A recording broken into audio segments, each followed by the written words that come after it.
కథన రంగంలో వీరులు అమరులైనారు. పై వాక్యంలో గీత గీసిన పదానికి పర్యాయ పదాలు ఏవి? కథన రంగంలో వీరులు అమరులైనారు. గీత గీసిన పదానికి పర్యాయ పదాలు ఏవి?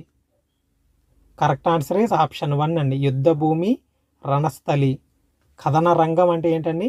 యుద్ధభూమి, Ranasthali. Option 1 is right answer అండి. తర్వాత ప్రశ్న చూద్దామండి.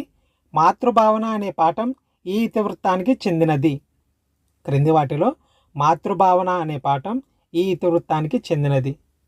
రైట్ ఆన్సర్ ఈజ్ ఆప్షన్ 3 అండి. స్త్రీల పట్ల గౌరవం. మాతృభావన అనే పాఠం స్త్రీల పట్ల గౌరవం అనే ఇతివృత్తానికి చెందినది. ఆప్షన్ 3 ఈజ్ రైట్ ఆన్సర్ అండి. తర్వాత ప్రశ్న. హరికి వందనాలు పై వాక్యంలో గీత గీసిన పదానికి నానార్థ పదాలు తెలపండి. హరి అంటే ఏంటండి? కరెక్ట్ ఆన్సర్ ఈజ్ ఆప్షన్ 4 కోతి విష్ణు.